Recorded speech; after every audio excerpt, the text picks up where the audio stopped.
Grammar के topics अगर आपके हो गए तो आपके 26 मार्क्स कहीं भी नहीं गए। ये पूरे 26 मार्क्स का ग्रामर है टॉपिक्स है। ये 11 टॉपिक्स पूरे आने वाले, ऐसा नहीं कि कोई ऑप्शन में है या कोई 2 में से एक करना है, हर चीज में आपको अटेम्प्ट करना ही है। सिर्फ और सिर्फ मुहावरों में ऐसा है कि 2 तरह के क्वेश्चन आएंगे। एक क्वेश्चन आएगा कि मुहावरे का अर्थ लिखकर वाक्य में प्रयोग करो, या फिर कोई सूटेबल मुहावरा है उसको ब्रैकेट में से चूज करके लिखो। रेस्ट सारे टॉपिक का एक एक या 2-2 क्वेश्चन आएगा ही। समझ में आ रहा है? सबसे पहला क्वेश्चन आएगा शब्द के भेद। शब्द के भेद यानी क्या? टोटल कितने हैं शब्द के भेद हमारे? 8। वो 8 2 क्लास में डिवाइडेड है, अव्यय में और सव्य में। सव्य में क्या क्या आता है? और अव्यय में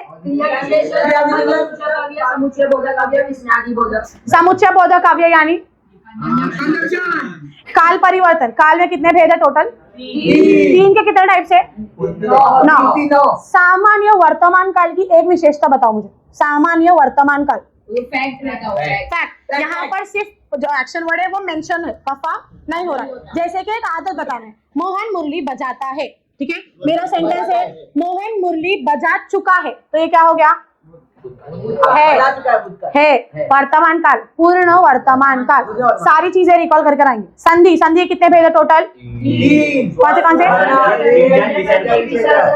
वाक्य के प्रकार, एग्जाम में क्वेश्चन आएगा, आपको वाक्य के प्रकार पहचानने हैं अर्थ की दृष्टि से। तो अर्थ की दृष्टि से कितने हैं वाक्य के प्रकार? 5। इसमें हम लोग किस पर फोकस करते हैं? पंक्चुएशन मार्क्स पर। ठीक है, इस पर फोकस करेंगे अर्थ की दृष्टि से। और रचना की दृष्टि से किस पर फोकस करेंगे? 3 है भेद। कौन से है? सरल, संयुक्त, मिश्र। इसमें हम लोग किस पर फोकस करेंगे? कंजक्शन वर्ड पे। अगर कंजक्शन वर्ड है तो वो होगा सरल, संयुक्त या फिर मिश्र। ठीक है, उसके बाद क्या है? मुहावरे। मुहावरे का मैंने बताया है, आप टेक्स्ट बुक के पीछे जितने भी मुहावरे हैं वो अच्छे से पढ़ेंगे, कल ही ओरल में। सहायक क्रिया, सहायक क्रिया में क्या देखते हैं हम लोग?